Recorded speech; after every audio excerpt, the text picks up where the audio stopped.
selesai. Sudah? Gak usah malu-malu. Sudah, Edis? Jadi yang minta uang untuk beli rumah, Sudah. itu apa? Makanya dari awal Rumah mungkin netizen menyangka. Enggak, saya tanya Bang Edis. Terus Bang Edis mengatakan bahwa saya adalah menyinggung rumah apologet. Di mana buktinya? Coba saya ulang lagi ya, makanya didengarin lagi. Enggak, sudah jelas. Tapi di situ ada membahas Edis TV enggak? Itu Enggak, lagi. saya tanya, ada membahas rumah apologet enggak? Ini coba dengerin ya. Enggak, enggak usah bertele-tele. Ada enggak? Ada. Mana? Ada enggak apologet Edis TV? Oke, dengerin lagi ya. Kan di situ kan bilang rumah apologet Edis TV. Ya, ada nggak di situ bilang rumah apologet Edis TV? Sesat dia. Selesai. Gak usah malu-malu bilang saksi Yehova. Jadi yang minta uang untuk beli rumah, minta uang untuk itu apa? Jadi yang minta uang untuk beli rumah, Sudah. itu apa? Jadi itu siapa? Ya, saya nggak bilang rumah apologet Edis TV. Nggak ada kan? Oke, coba kita dengarkan Ya, ya. nggak ada, memang nggak ada, Dis. Enggak, yang Jadi, tanya kalau begitu. jadi jangan memframing sesuatu. Ya, saya memberikan sebuah pengajaran gini. Saya memberikan sebuah pengajaran menanggapi Uniriva, baik di YouTube maupun TikTok. Ada. Uniriva mendalilkan Yesus punya Tuhan. Saya tidak tahu netizen apakah tersinggung atau tidak. Sebentar. Itu dalil yang saya ambil berdasarkan itu kan? Kalau saya dikasih kesempatan bicara, coba saya Ini boleh Bang nggak Edis, bicara gini, 1 menit? gini, Bang Edis, gini. Saya menghormati Bang Edis ya di sini ya. Saya menghormati Bang Edis. Saya tidak mau terkesan subjektif. Ya, begitu pula saya ke roomnya Bang Edis itu terkesan subjektif. Ya, kalau Bang Edis mau kita di room Superboy mau nggak? Gini. Enggak, mau nggak? Langsung to the point aja, mau atau tidak? Di room Superboy kita berdua membahas Yesus punya Tuhan atau tidak? Emang kenapa kalau di sini? Enggak, saya nggak mau. Saya pingin ada jurinya. Ada moderatornya. Enggak, kalau saya sih Saya nggak mau debat kusir. Mau nggak kita di room Superboy? kalau saya kan live setiap hari, silakan. Enggak, jangan alasan lah, Dis. Kamu berani atau tidak berdebat dengan saya di room Superboy membahas Yesus punya Tuhan, membawa di sana aja kita. Ya berani-berani saja. Ya udah, cuman kapan? Saya kesini mau Enggak, bahas kapan? ini. Ya diatur aja waktunya boleh. Ya, kapan kita mau?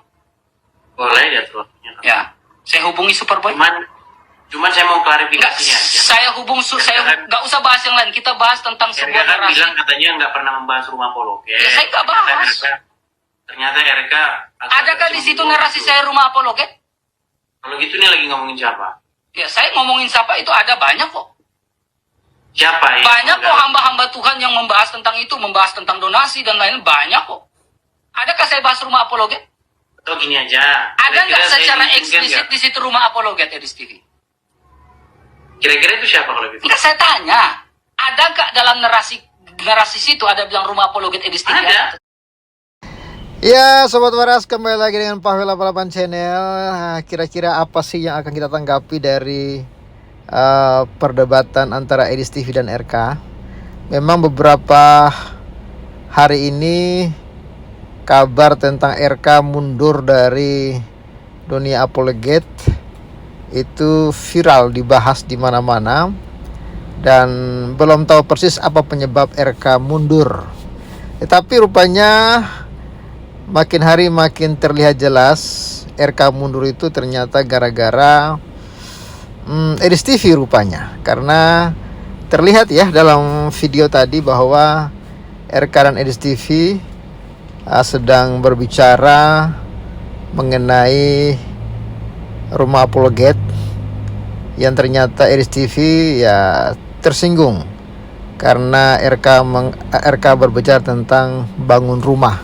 Tapi memang dalam narasi itu nggak ada sih rumah apologet, dan juga tidak menyebut nama Edis TV.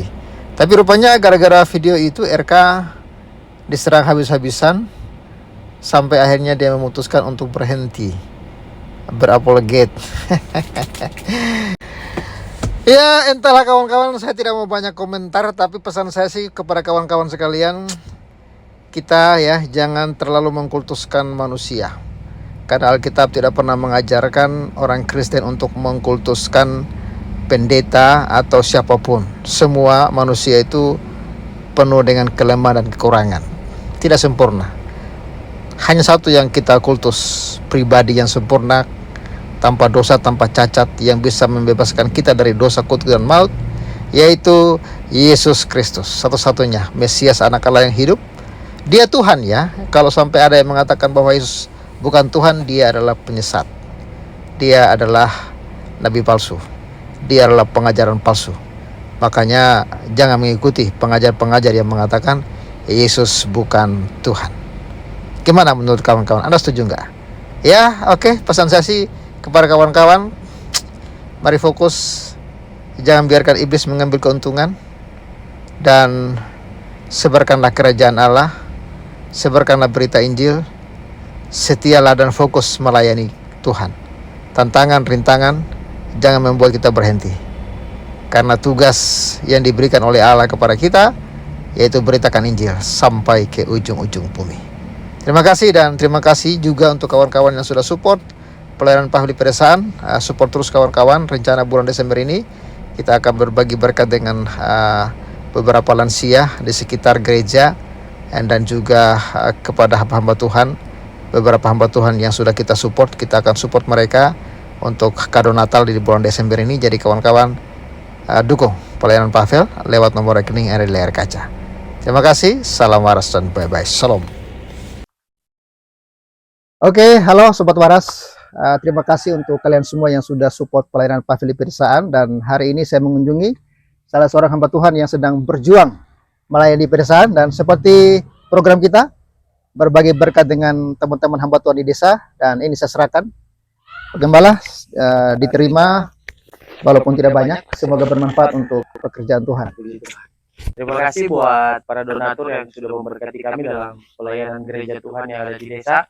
Kiranya Tuhan Yesus memberkati. Terima kasih buat pastor, Tuhan Yesus memberkati. Shalom. Salam.